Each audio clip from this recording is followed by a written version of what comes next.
Big TV భక్తి సమాచారం WhatsApp ఛానల్లో జాయిన్ అవ్వండి. అన్ని విశేషాలు ఎప్పటికప్పుడు తెలుసుకోండి. గురుగారు, చివరి రోజు అంటే కనుమ రోజు చాలా మంది కూడా అంటే భోగి సంక్రాంతి రోజు ఆ దేవుని ఆదరణ చేస్తూ కూడా మూడో రోజు కనుమ రోజు నీసు వండుకోవడం ఇలాంటివి చేస్తూ ఉంటారు. అసలు కనుమ ప్రత్యేకత ఏంటండి? ఒకటి మనకి ఏదైనా సరే, నేను ఇందాక ప్రతిసారి చెప్తుంటాను కదా, ప్రకృతిని ప్రేమించేటువంటి పండుగలు మనవి.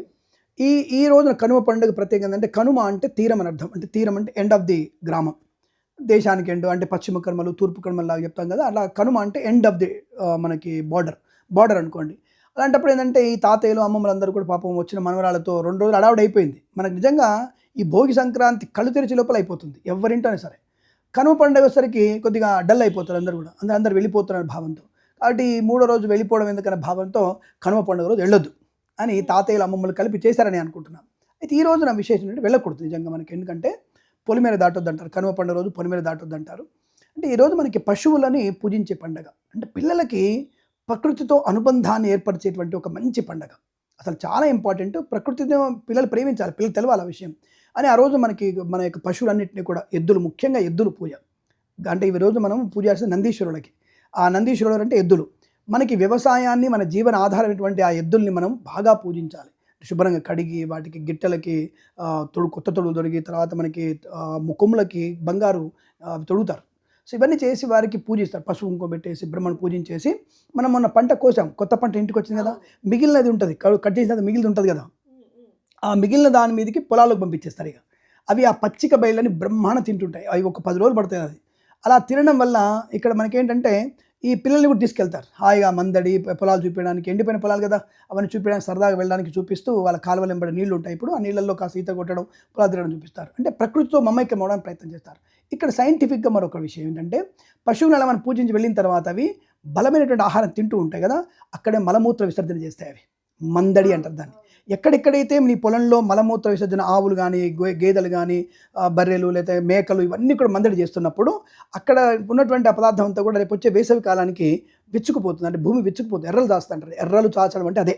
విచ్చుకుపోయి ఈ పదార్థాలు లోపలికి వెళ్ళిపోతాయి. వర్షం పడగానే ఇంకా లోపలికి వెళ్ళిపోయి భూమి సమతుల్యం అవుతుంది వర్షకాలానికల్లా. అంటే 4 మాసాలు ఎండ బాగా తగిలి లోపలికి వెళ్ళిపోయి మళ్ళీ వర్షకాలానికి ఇంత సేంద్రియ ఎరువులాగా మారిపోయి భూమి తగ్గుతుంది. అప్పుడు దుక్కిదుడు నాట్లు పెడితే బలమైనటువంటి ఎంత వ్యవసాయ ఉత్పత్తులు బయటకు వస్తాయి. అంటే దానికి ఇవన్నీ కూడా మన పిల్లలకి చెప్పడం, ఇవి ఇలా చేస్తే ఇలా ఉంటుందని, ప్రకృతిని ప్రేమించడం, అప్పుడు మనం పశువులకి పూజించడం అన్ని కూడా చేసేటువంటి ఆచారం మనకు స్పష్టంగా చెప్పబడింది. అది ముఖ్యమైనటువంటి పండుగ.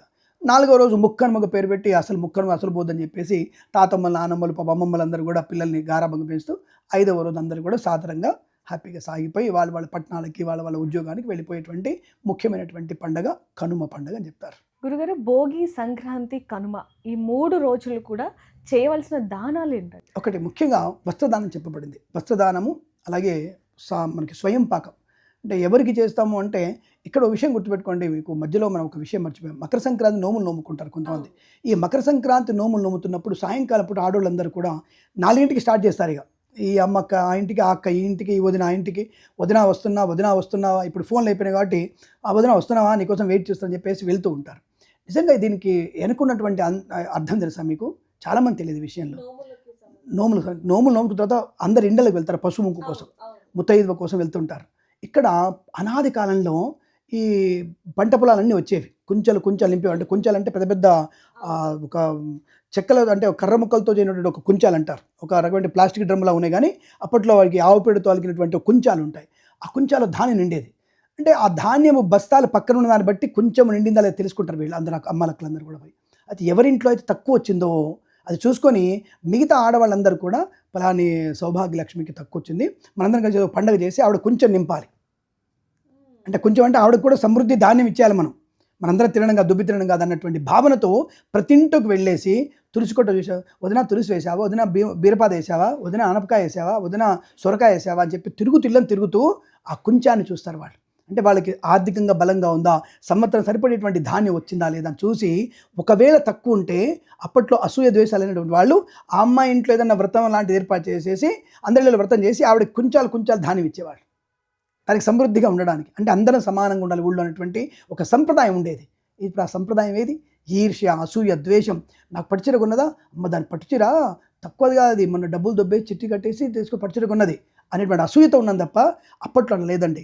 ఎవరైతే తక్కువ ఉన్నారో వాళ్ళను కూడా తమ స్థాయికి తీసుకొచ్చేసి అందరం ఈక్వల్ అనేటువంటి భావనతో అప్పుడు దీని నిమిత్తంగానే పశువు బొమ్మలు ఇచ్చేటువంటి ఆచారం పెట్టారు వాళ్ళు. అంతటి తెలివైన వాళ్ళు ఆడవాళ్ళు, అందరం సమానమైన తత్వం వాళ్ళు ఎక్కువగా ఉంటుంది.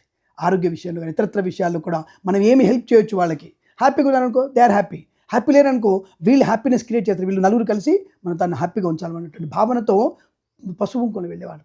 మూసి వాయనం అని, మొంటి వాయనం అని, వస్త్ర వాయనం అని, పొత్తళ్ళు ఇచ్చుకోవడం, ఇవన్నీ కూడా అటువంటి సంప్రదాయబద్ధంగా ఉండేటువంటి మహత్తరమైనటువంటి పండగ. ఈ పండుగలో మనం దానం చేయాల్సింది వస్త్రము, స్వయం పాకములు, కూరగాయలు దానం చేసుకోవడం విశేషంగా చెప్పబడుతుంది. వీలైతే నవధాన్యాలు కూడా దానం చేసుకోవచ్చు, ఇంకా వీలైతే గోదానం చేసుకోవచ్చు. గురుగారు నిజంగానే భోగి, సంక్రాంతి, కనుమ వెనకాల ఇంత సైంటిఫిక్ రీజన్స్ ఉన్నాయని చాలా మందికి కూడా తెలియదు. మా అందరికీ చాలా చక్కగా వివరించారు. ధన్యవాదాలు. శుభమస్తు. సర్వే జన సుఖినో భవంతు. ప్రేమతో మీ Kiran Sharma. For more videos like this, subscribe Big TV channel.